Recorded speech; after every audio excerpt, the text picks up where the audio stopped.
Good morning to everyone who has joined us. Excuse me, we'll just wait another minute. Looks like people are still getting on, so we'll give them another minute and then we'll get started. Just remember to mute yourself, and if you have questions, use the chat box.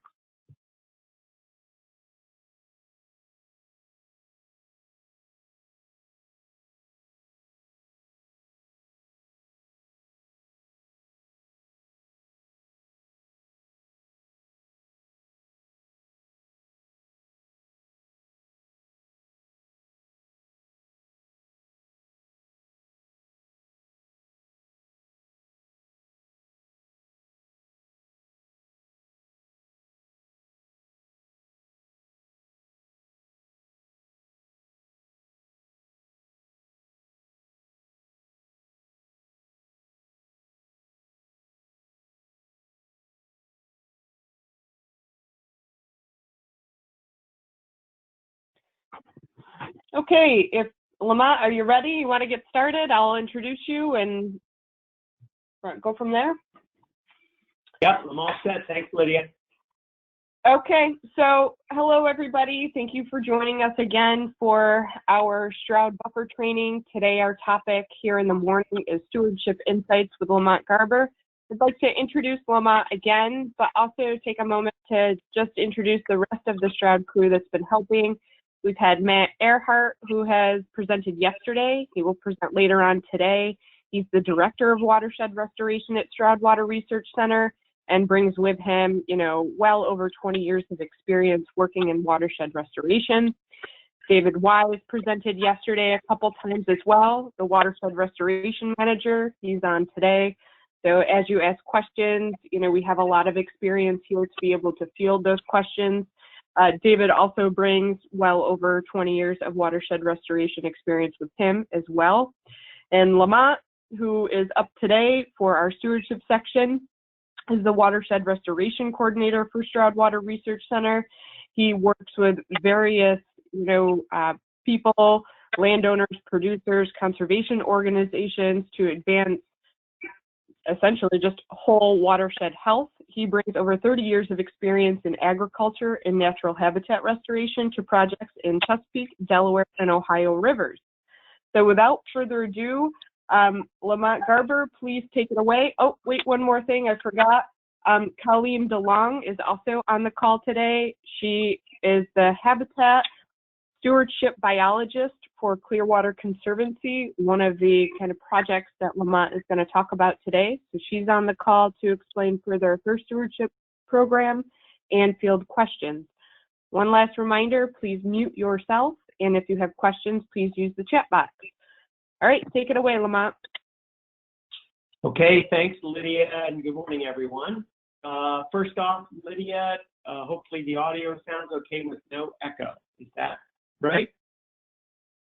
Yes, correct. Everything's good on my end. Okay, good. Well, thanks, and welcome to our first session this morning, which is on stewardship. And I'm going to start with a slide on Stroud's mission. Matt talked about this yesterday. And particularly for our restoration group at Stroud, we look at issues really through the lens of stewardship of the land to support healthy watersheds and freshwater resources. But we also recognize that there are many, many other aspects of land and water and biodiversity stewardship that we're responsible for.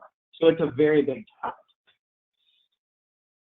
Our approach is to put buffers, riparian forested buffers, in the context of whole farm conservation.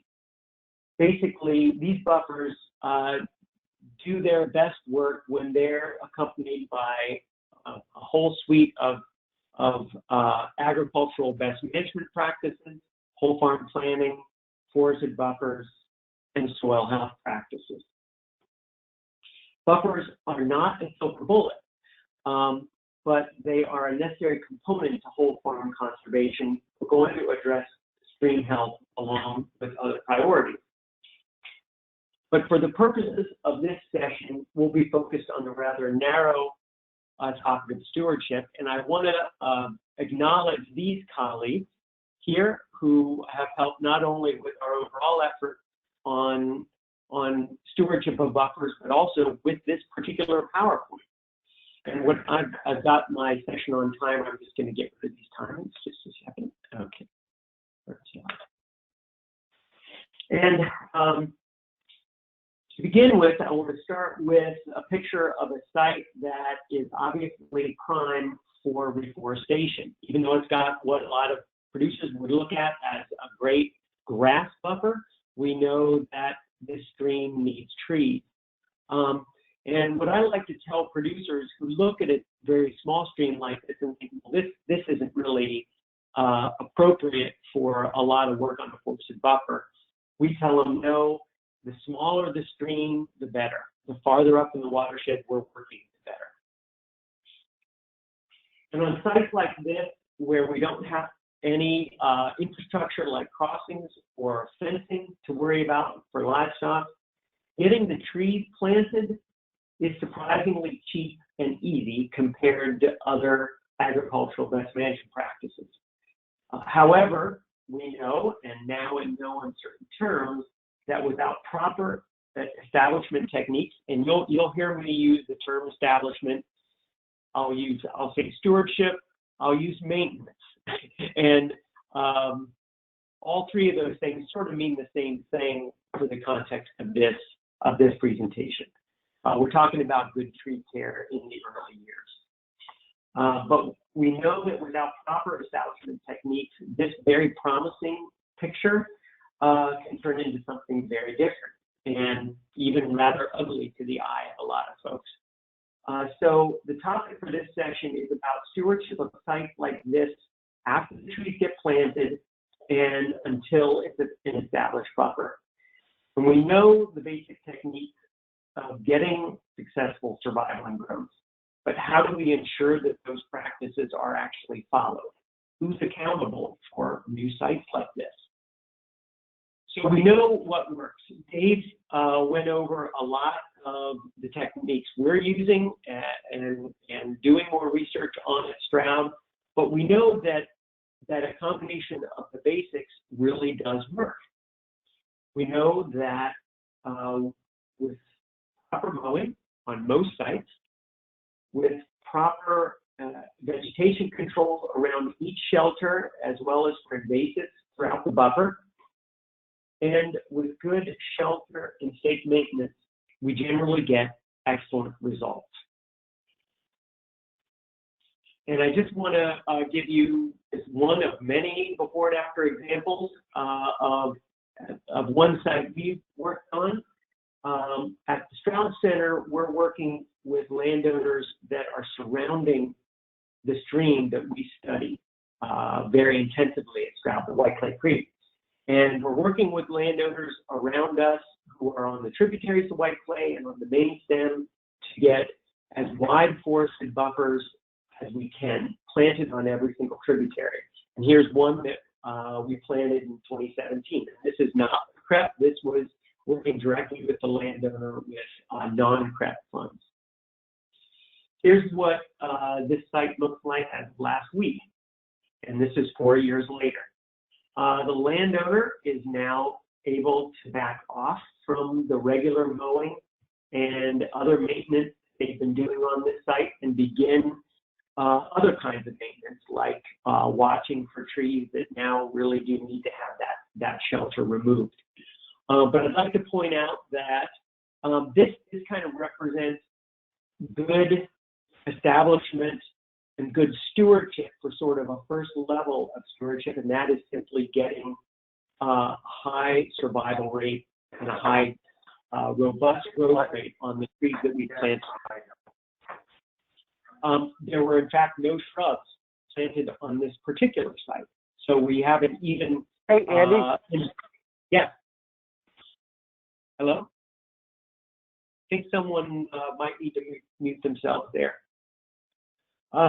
Anyway, this is sort of the first level of good site stewardship, and that is using proper techniques to get the trees that are in shelters to grow and grow properly. So as we're discussing this issue of of stewardship in a forest buffer context, I think we all need to ask ourselves and our own organizations what our measure of success is. Are we truly focused on high tree survival so that by year 3 or year 4 or year 5, that site is really filled with trees that are up and out of their tubes and much more self-sufficient so that we can move on to another site? Or are we asking for both really high tree and shrub survival? As we were discussing yesterday, because shrubs have a different form and a different growth habit, we're challenged to fit them into our standard tree shelter maintenance program. So we've got to come up with some other techniques alongside our tree maintenance.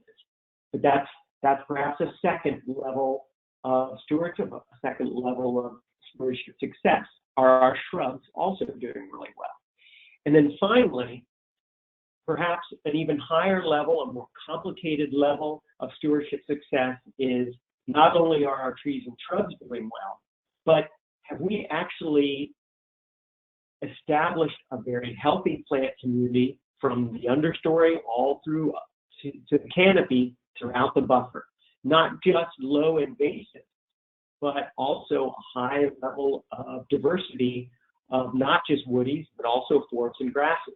And is that buffer on a really good trajectory, not just for the next few years, but for the next few decades?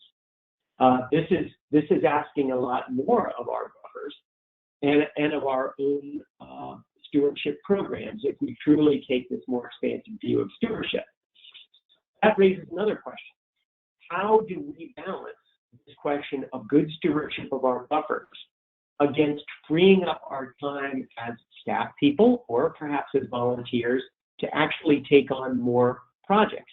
Because as we all know, in most of our watersheds, particularly our agriculturally intensive watersheds, we're in a position where we've really got to establish a lot of forest buffer sites in order to keep up with either local TMDLs or wider TMDLs like the Chesapeake Bay, TMDL, Total Maximum Daily Load Plan, where we're being asked to adopt or implement a high rate of forest buffers in order to improve water quality at an acceptable rate. So there's a balance here, right, between how much do we invest in sites that have already been planted and obviously can use all the help we can give them, particularly the farther along we move on that stewardship continuum. How do we balance that against moving on to new sites and getting new sites planted? And we all got to answer that question for ourselves in our own ways based on our objectives and our funding, et cetera. So with that background, I'd like to dive into a few different models for buffer stewardship in different contexts. And the 3 models I want to talk about are a volunteer-oriented level of support for stewardship, more of a technical assistance approach, and finally, a contractor approach. And we're going to look at all 3 of these in detail. And so for the volunteer-supported model, I'm actually going to be talking about a specific program that's based in Chester County, Pennsylvania, and implemented by the Clearwater Conservancy. And Colleen DeLong, who you just met, is running this program, and she kindly provided me slides for this presentation. And we're going to learn about their program right now. But Colleen's going to be on hand to answer questions that might come up about their program. Okay. So first off, what they call their program at Clearwater is the Riparian Buffer Site Steward Program. And Colleen here on the left is who's joining us today. Here's a list of Clearwater's accomplishments related to not just forested buffers, but other forms of watershed restoration. And clearly, Clearwater Conservancy has a lot of experience under their belt, and they bring a lot of expertise to us, not only in buffer ecology, but also in the area of human motivation and support for volunteers. And we all know that that takes a lot of expertise and a lot of time. So here's their version, Clearwater's version of the traditional buffer establishment process. And I think this is pretty familiar to many of us. We prepare the site, we install the buffer, and then we turn everything else over to the landowner from there on. And that's even if we've had a conversation with the landowner about big maintenance. In the old days, we were more in a mode of fix it and forget it, plant the trees and move on and tell the landowner their job is done. Well, even if we are giving very clear guidelines to the landowner, are they actually equipped to take care of that buffer in the way they need to? So now this is how Clearwater's formula for buffer success moves forward. Again, same start place with good site prep and installation of the buffer. And then instead of just turning everything over to the landowner for the first 4 to 6 years, which is a very long time window, Clearwater Conservancy assists with the maintenance of that program. And then once that buffer is in relatively good shape for a lower degree of maintenance, then they can turn it over to the landowner for the rest of the period, for the contract period, or however long the buffer's in place. So their Riparian Site Steward program is how they're doing this using a lot of volunteer help. It began in 2013. And one of the things I'd like to point out here is that picture on the right represents one of the great benefits of Clearwater's approach that we don't get from the other models that I'm going to talk to you about, and that is citizen engagement. What better way to bring people from the community, people that are living in the watershed, outside working together to learn about watershed restoration and protection? What better place to do it than in a forested buffer, particularly when it's helping landowners achieve a pretty challenging task or set of tasks. And so this citizen engagement is one of the maybe unspoken big benefits of this program. So here's some details about how the Site Steward program works. Their objective is to ensure buffer project success and to have eyes on the ground in addition to the landowner. And so they assign a volunteer to be a site steward for each buffer, and they can work with both individuals or groups. Both provide excellent support, and groups are sometimes needed for larger buffers, but each situation is unique. The site steward responsibilities are to communicate with the landowner, and thus they're sort of a liaison between the Conservancy and the landowner. They visit the property on a regular basis, ideally monthly. They're identifying maintenance needs, they're performing some maintenance, and they're asking for help when more help is needed. So the primary maintenance tasks that these site stewards are helping with are those that don't take a lot of equipment, power tools, but instead it's just a lot of handwork. And so that's straightening shelters and seeding shelters into the soil, checking shelters for damage, and evicting mice, replacing or removing bird nests, weeding inside and around the shelters, removing dead leaves from inside the shelters, and replacing stakes or shelters when needed. And I'd like to just highlight one of these tasks, and that is weeding inside and around the shelters. Dave and I have discovered on some sites just how important this task is and how time-consuming this task is. We are, in some cases, paying contractors to lift these shelters and pull out invasive growth inside those tubes. And this is one of the reasons why Dave has been researching the use of that snapshot herbicide that he talked about yesterday. Because if we can eliminate this particular task, it's going to reduce the overall amount of time that people need to be spending in the buffers. The site stewards are counting and marking dead seedlings. They're helping with replanting. They're identifying the need for when herbicide contractors are needed to come in or tasks for larger work crews.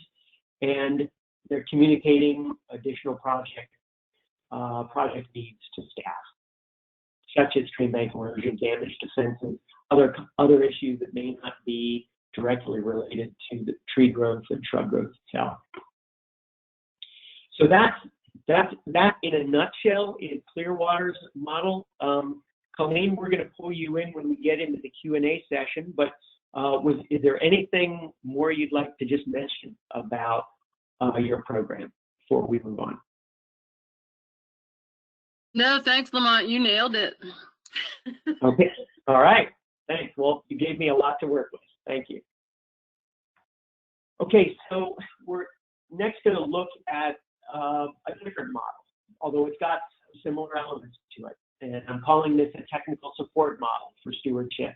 And the following slides are courtesy of the Berks County Conservation District, in particular, Kelsey Schwenk. And Kelsey, I don't know if you're on this call today, but if you are, we'll certainly unmute you and allow you to chime in as well. But thanks very much for the slides if you're on.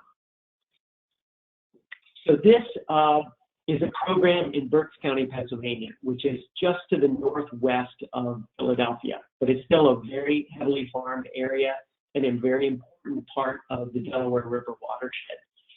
And what we've been doing is working closely with the Berks County Conservation District to have staff on hand, Conservation District staff, and here we're calling them the CREP technical assistant, to help NRCS and FSA be those eyes on the ground that in this case is a Conservation District personnel as compared to volunteers in the Clearwater model. And basically what this CREP technical assistant is doing is the following. There on the right, performing semi-annual buffer checks. They're getting out to the farm at least twice a year.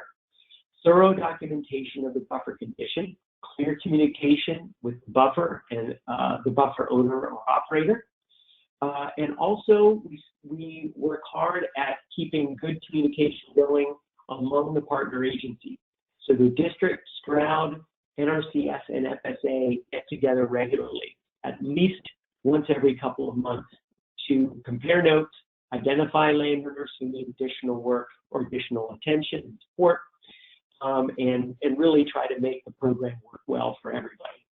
And then finally, this technical assistant is compiling detailed records of each planting site, and I'll show you some of those records.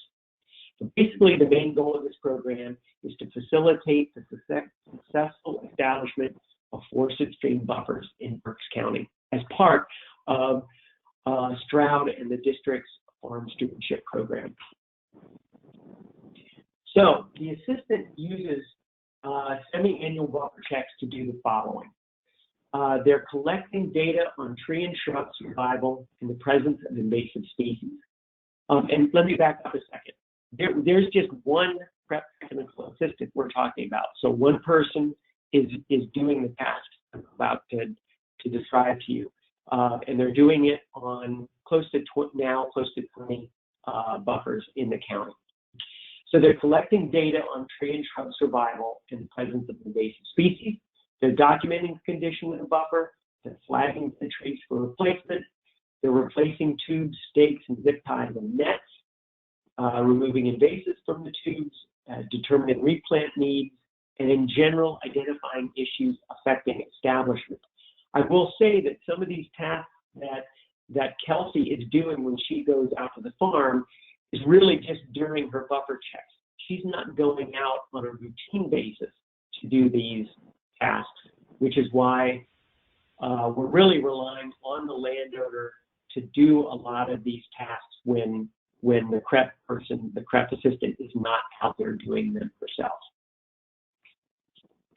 So this is what the buffer check and trip report looks like.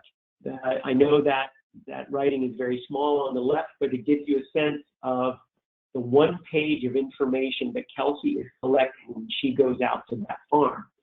It's got survival data, It's got different management issues that may either be really strong for the landowner or areas or gaps in their management program.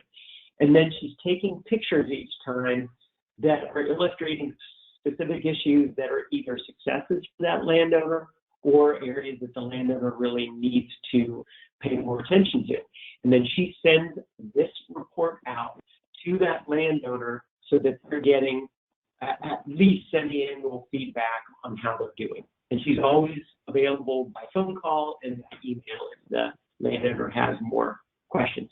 And I will say, we're happy to provide this template of this buffer check as well as some of the other supporting documentation that we've developed with the Burke District together. We'd be thrilled if some of you have a need for it. And we can provide that through Lydia. So clearly an important aspect of this is clear communication with the buffer owner-operator. And again, Kelsey's identifying problems and offering practical solutions through trip reports and photos that she's mailing to that person. She really tries to identify their successes so that they're not just overwhelmed with problems in their buffer. She, again, is providing regular emails and phone call reminders about seasonal tasks, and she's building a relationship with that owner-operator and really trying to cater to their needs. Again, a lot of numbers on one page, but one of the really helpful things to us at Stroud, because we're data people, is the amount of information we're getting back on these buffers about overall survival rate, what's working, what's not, who are the landowners that really, for whatever reason, are sort of falling behind the others. And so you see down there at the bottom, and I think I've got, there we are, that is our overall survival rate for the trees on the left and the shrubs on the right, 93%, 88%, very high. And that's high in relation to what CREP would require for overall survival, which is 70%. That does include, that number of 93 and 88% does include some replants, so it's not necessarily reflecting survival from the very initial planting. But I will say that we haven't replanted so many of these sites that number is skewed by replanting.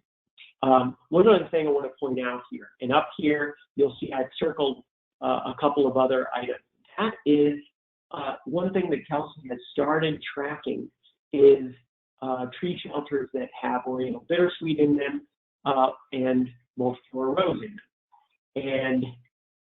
And we have been helping some landowners that with that snapshot application, if it's on a site where we think there's a lot of potential for invasive infestation, but overall we're not seeing huge rates of infestation, but those two sites that I've circled have some of the higher rates of bittersweet and multiflora rose, and they do happen to have some of the lower survival rates. Is there a correlation, or I mean, is there causation here? It's not clear. But clearly, where we're having those bittersweet and multiflora rose vines growing inside the tubes, we're also not having the best survival rates. And yet, the survival rates are not terrible. I want to speak a bit about shrub survival because I know it's something that's on a lot of your minds. We have a variety of different shrub protections that work in Berks County, and here are three different versions of it. Simply a shrub shelter, and we say we're not really using a lot of those true shrub shelters that are much wider, like 4 to 6 inches at the base.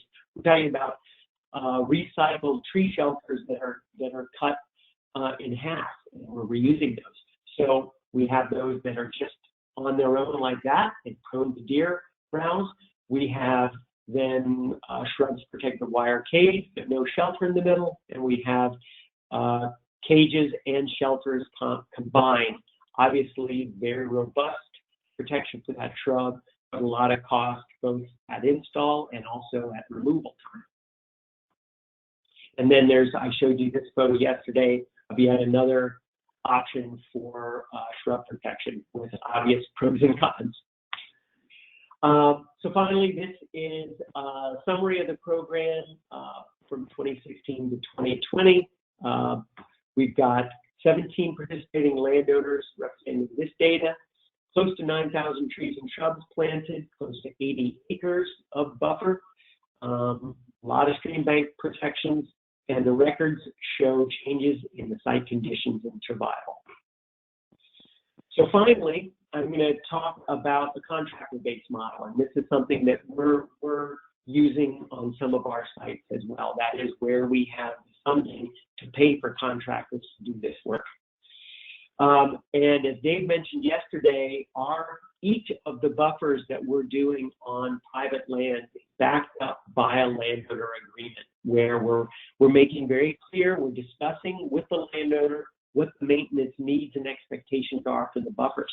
And I want to stress here that in many cases, the landowners are perfectly capable and willing to do much, if not all, of the maintenance. In fact, this hog farmer here that's pictured here on the right, I offered free mowing to him this year because he's a very, very key leading spokesperson for the farm community, and I wanted to make sure that his buffer got off to a good start.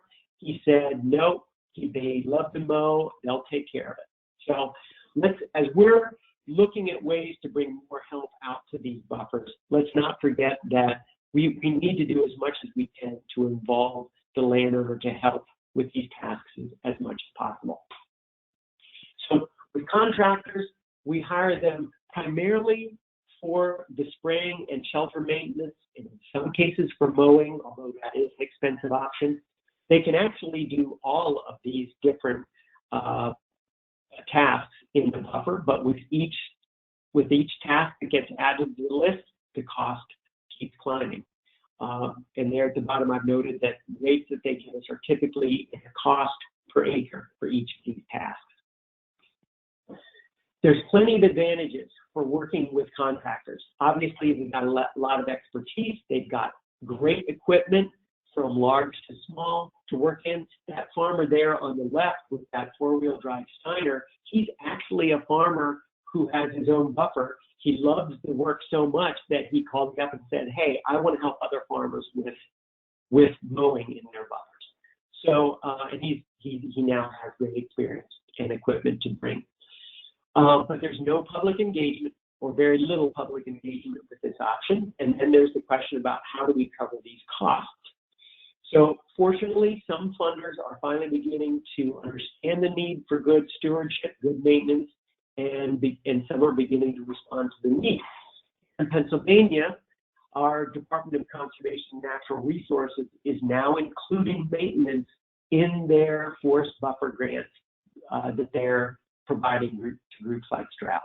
We're also starting to make some headway with private foundations, getting them interested not just in planting trees, which is sexy and everyone loves it, but also to help us on the back end with the stewardship of the buffer. Why do we use contractors? Obviously, they've got great experience in equipment. It's very predictable for budgeting, so we know what we're getting. We can build grant applications and budgets and costs right into budgets for our proposals going into funders. There's generally good quality control if we're working with a contractor that's experienced and dedicated. They're a one-stop shop.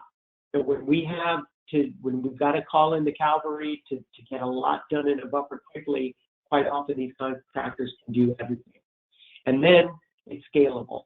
The private sector will respond to this need as more demand and more funding is flowing in this direction.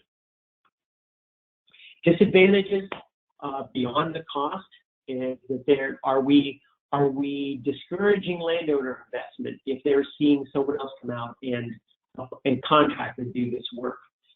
Quite often, our budgets are not robust enough to deal with unforeseen problems such as flooding and et cetera, damage to the buffer, acts of God, et cetera. We don't we aren't able to have constant presence out in the buffer as we are with some of these other programs.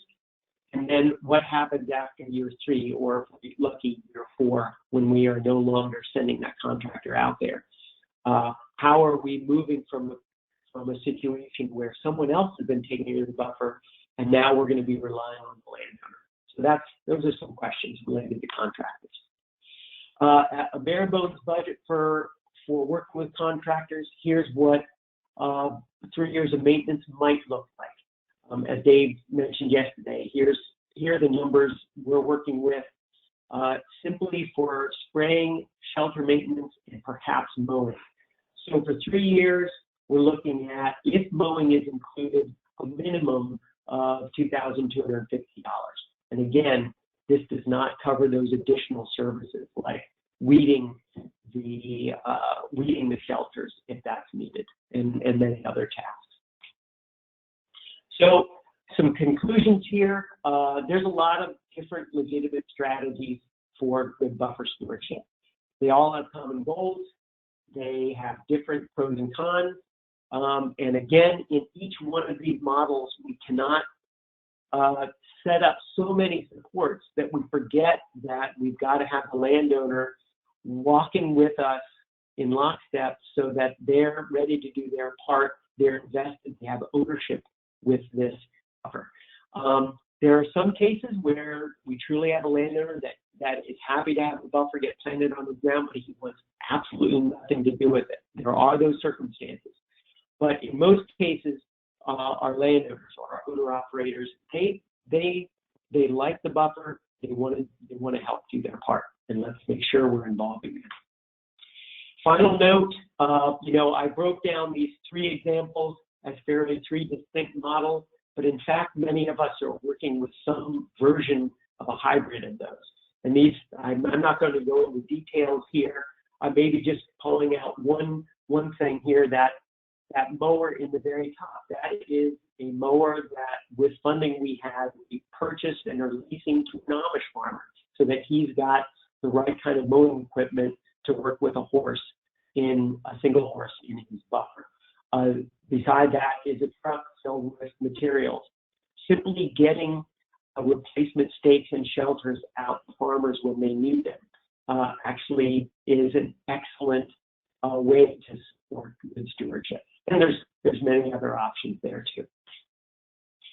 So finally, for a site like this that's containing hundreds of new trees and tree shelters, if we don't take care of this site, not only does it turn into a billboard for failure, we're leaving it with a lot of empty tubes that turn into plastic trash on this site, and these are hazards for songbirds, as we talked about yesterday. So we're all here today because we know we can't afford to repeat the mistakes of the past. And Lydia suggested that we ask ourselves what accountability looks like for all of our respective programs. And how we answer that question, be it tree survival or public engagement or stream health recovery or other factors, how we answer that question is going to largely determine what the term stewardship means to each of us. So with that, I'd like to end and turn it back to Lydia for some discussion. Thanks. Thank you, Lamont. Wow, that was great and super relevant today, especially to the USC folks as we're trying to go through more comprehensively, I guess, developing our Steward program. And of course, it looks different, a little bit different in each county. We have some questions from Troy here about the maintenance payment to landowners per year per acre. So maybe we have an idea of what that could look like through CREP, but do you actually provide a per year payment to landowners? It looks very different depending on the funding we have for any particular geography. In some cases, I mean, what the landowner prefers is for us simply to pay the contractor directly. And so to set up a contract with that contractor that's actually good for 3 years, so we know what the contractor's doing and the landowner knows what the contractor's doing. But in other cases, it's on a more case-by-case basis where we're reimbursing a landowner for a particular task that he paid for that's eligible for maintenance funding. That's unwieldy. It creates a lot of paperwork. Landowners aren't crazy about it because they're having to handle money. But in some cases, we're having to work in that fashion. And then there's a program down here in Lancaster County that the Alliance has started up, where they're paying the landowner directly. They're paying them $500 a year, basically as a stipend toward maintenance. And that the utility of that is that if the landowner is bringing their own contractor in, they can use those funds to pay the contractor, or if they're doing, say, the mowing and the herbicide application themselves, that funding can support their own personal investment in those tasks. So we're actually working with a number of different options there. Mm-hmm.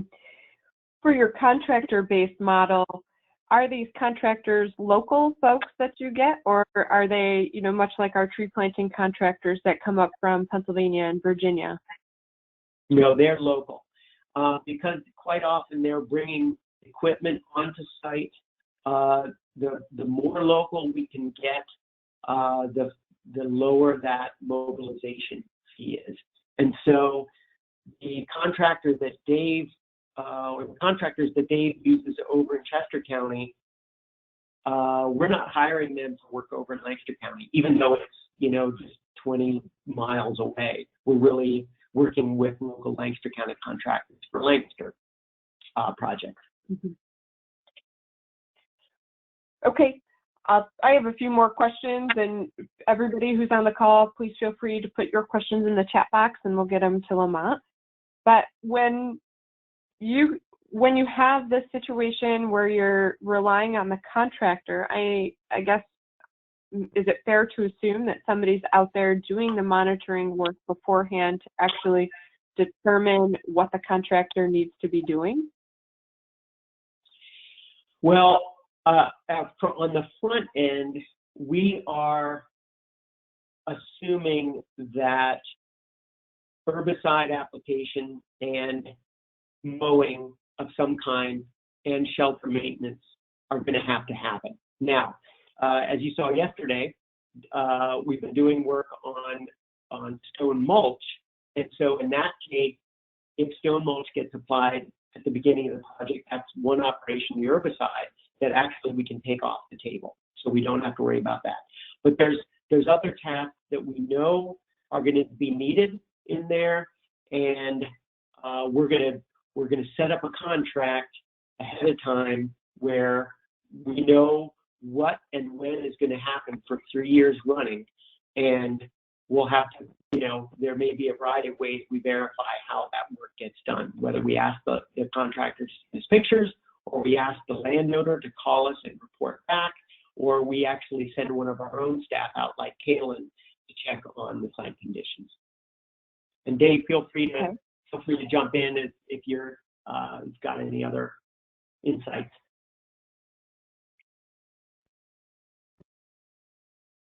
One more question about how you do your, your monitoring, I guess, or your assessment.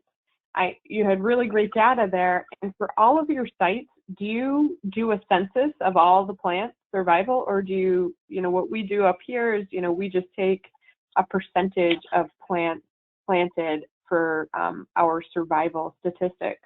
So do you always do a census, or do you do some type of sampling?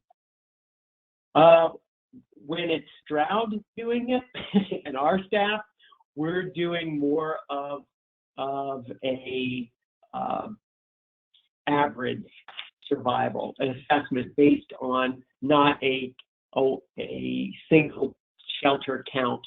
But up in Berks County, at least when Kelsey is out on a buffer visit where she's gathering the data for her report, she's counting every single shelter. So she moves quickly. She does it at a time after leaf out when it's easy to move quickly to see what's alive and dead. But yeah, it's that is one aspect of their program that they wanted to do it that way, and it certainly has created a much more robust and legitimate data set for us to look at. Wow, thank you. That is a lot of work. Okay, so I'd like to switch a little bit to Colleen, and I have a bunch of questions for you. It looks like maybe not too many people on the call have questions, which is, I can talk about this all day, but I really hope that we are addressing anybody's questions and concerns, so please feel free to type into the chat. Colleen, I'm wondering, how do you solicit stewards for these buffer sites? Who are the types of people that sign up for this? Well, we're actually really blessed in State College area with a community that is just full of volunteers. There's a lot of retirees here. Everyone who went to Penn State comes back to live here when they retire. And many of those people just love getting out in the field. And so we're really lucky. And then we have student groups and lots of civic groups too. But we also have a form on our website under, I think that it's Get Involved. And under Get Involved, you can choose the volunteer form, and then you can choose on that volunteer form about 5 options of ways you'd like to volunteer. And one of those is to become a stream buffer steward. So that's really all we do. We don't, people kind of, I guess the word is out that Clearwater takes volunteers, and so people call us.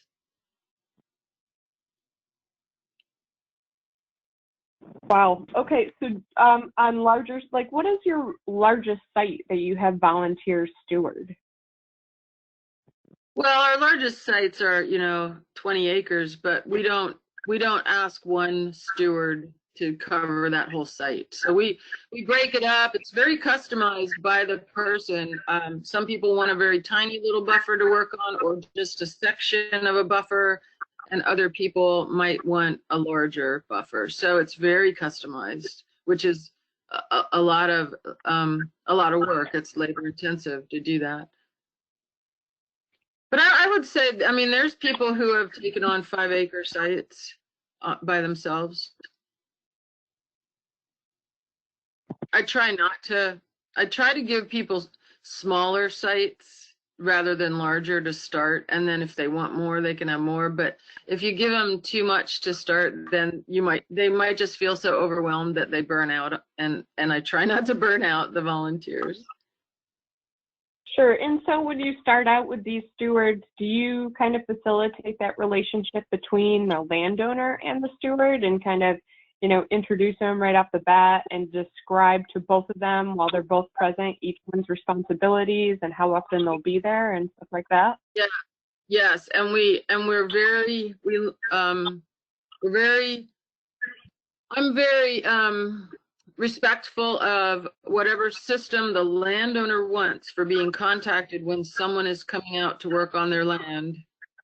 That's the system we use. So every site steward has to learn that system based on their landowner. And some landowners are like, how farmers are, they're so generous with their access to their land that they're like, oh, just come do whatever you got to do. If I see you out there, I'll know you're with Clearwater. And they don't need a call or an email or a text or anything. And then others, we have the opposite end of the range where you may not come out unless you call and reach that farmer, and then he will turn the fence off for you if there's a fence. And and then there's everything in between. Most people are pretty flexible, and if you text them or email them and say, I'm coming out Saturday morning, they're fine with that. And it's pretty easy going. But we have a few people who are pretty strict, and lots of people who are really laid back about it. So how are liabilities? No, that's okay. Yep. Just in the same way that every buffer is unique with what it needs, every landowner is unique. So how are liability issues dealt with these private landowners and the volunteer groups? Is there some type of agreement between you or the volunteers and the landowner? How does that work? Yeah, Clearwater's covered for volunteers, and most of the volunteers do sign a waiver initially in the beginning of their time to work with us, but overall they're volunteering, and so they're voluntarily going there. If something would happen, in our litigious society, who knows, everybody will get named in a lawsuit, but Clearwater covers or carries all the liability insurance. Okay. So Mike chimes in here. Lamonte, you spoke of entire buffer health, canopy, as well as understory. If areas that are entirely cleared as invasive control or stream corridor work or tilled crop field conversion, have you explored various seeding mixtures to establish that understory that helps to get that healthy forested understory, reducing impacts on new trees and shrubs? So far, I personally have only done that one time, and it's on a site where the landowner and we are very concerned about Canada thistle infestation in the herbicide strips that he applied, and we used an Ernst Riparian buffer mix from Ernst Seeds in Meadville. Got excellent germination, excellent growth. This was done after the last herbicide application in year 3. And hopefully, as those grasses and forbs grow taller around the tree shelters, we're not actually creating new habitat for voles. That's something we've got to balance here. And yet the question is very legitimate, because what are we leaving behind in terms of the understory? Is it going to be on a good trajectory for regeneration of other woodies and other forbs and grasses, native grasses, or are we going to have a healthy set of trees but no next generation of both woodies and other beneficials moving in on that site? So that's why I say, that's a third level, a higher level of stewardship and planning that, I wish we had more time to focus on. But we do have that one experience that so far was very positive. And fortunately, Ernst is a great seed dealer to work with a lot of support. Lydia? This is Colleen. Yep. We've done seeding on a few different sites over the years, and with kind of mixed results. It depends on the site if you can really seed it well with an actual seeder, a pull behind seeder, or a drill, and then we also broadcast seeded by hand with straw mulch, using straw mulch. So sometimes the seed mixes, and again, we've used a lot of Ernst seed. Sometimes they take really well, and other times it takes a couple years till you even start to see them show up. But I really believe that that's a valuable and worthwhile thing to do, because in some ways, and Art Gover has talked about this a lot, the sites aren't always, in Art's terms, ready to grow trees when we need to plant the trees. And getting an herbaceous mix in there, which is sort of simulating an earlier stage of forest succession, I think is valuable to do. And it also helps provide, hopefully, competition for the weeds that will move in if we don't put some seeds in. Thank you. I really like that perspective, and we were having conversations not long ago about what actually constitutes a forest and how do we measure forest success. So I think that's a really important point to just lay down, and it is into what we talked about yesterday with site prep and just making sure the site is actually ready to receive trees and ready to be established. I have another question here, and then I was hoping, Matt, you could kind of chime in with your answer on one of Troy's questions. But Shenango Soil and Water has had an issue with ice damage, which was absolutely profound. You know, stakes were like feet into the bank after some ice damage.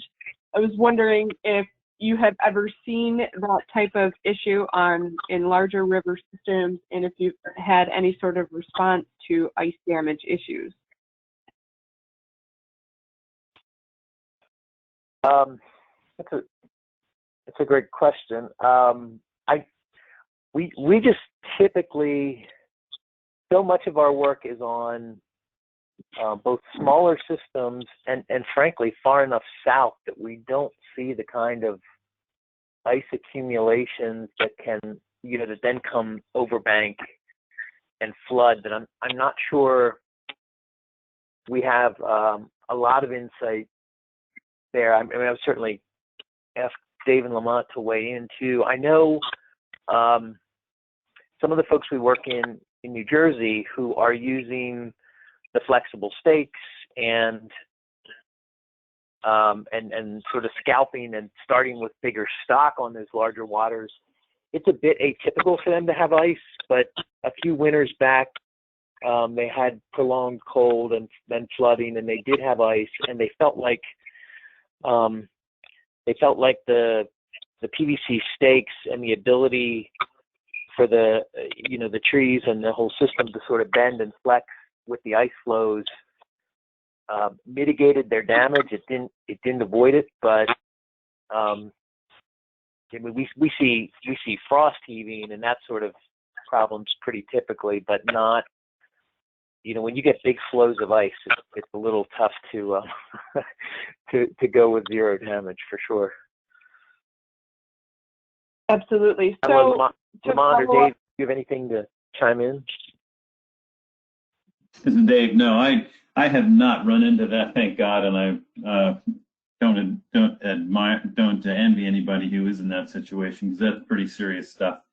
We are often working on first and second order streams where that's just not an issue, but there's going to be systems where we want to work, and if you're in the northern latitudes of New York, you're gonna face it, I'm sure.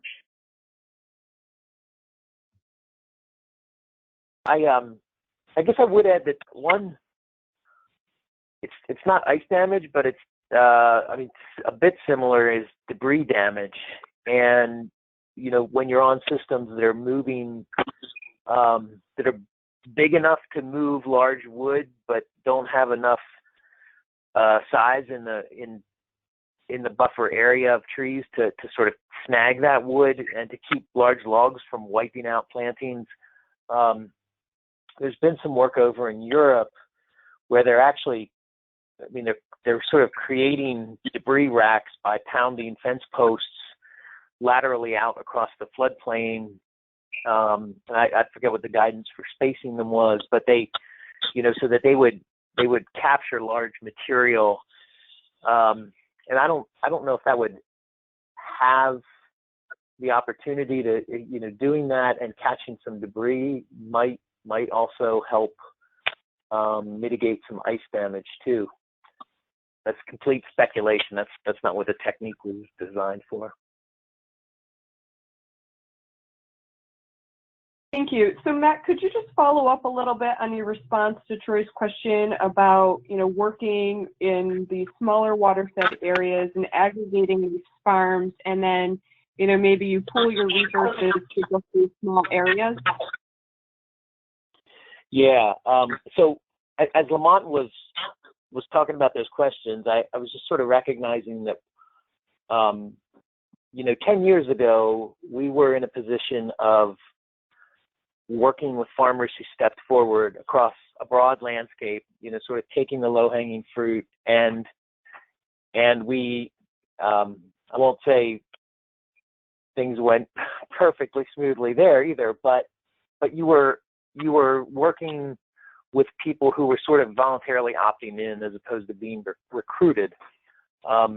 We're often at Stroud, because we're sort of trying to do the work and do the implementation work and cobble it together with research, we're very intentionally targeting, small watersheds, maybe Huck 14 and smaller in size. So we quickly exhaust those, self-motivated landowners, and we're trying to work with landowners who may be a little more reluctant to participate in order to get a lot of aggregated work in a fairly small area, to look at, from the research perspective, to look at the watershed impacts of the work. And so, we're, as Lamonte mentioned, you want the landowners bought in, certainly, but we found that that offering assistance on the maintenance of these systems that they might be a little uncertain about has, been significant in getting more people to feel comfortable saying yes to the work.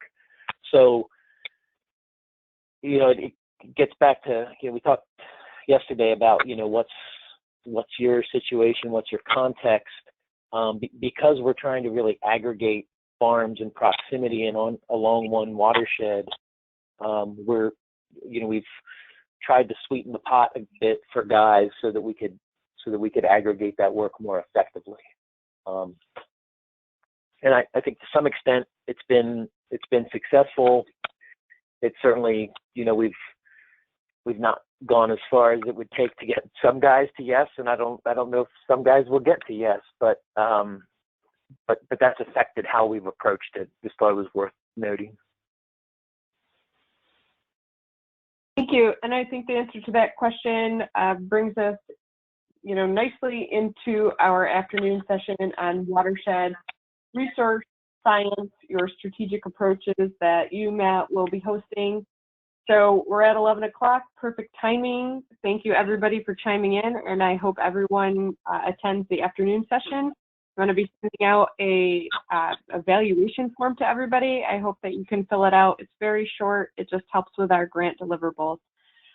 So without further ado, I think we just say thank you, and we'll talk to everybody this afternoon.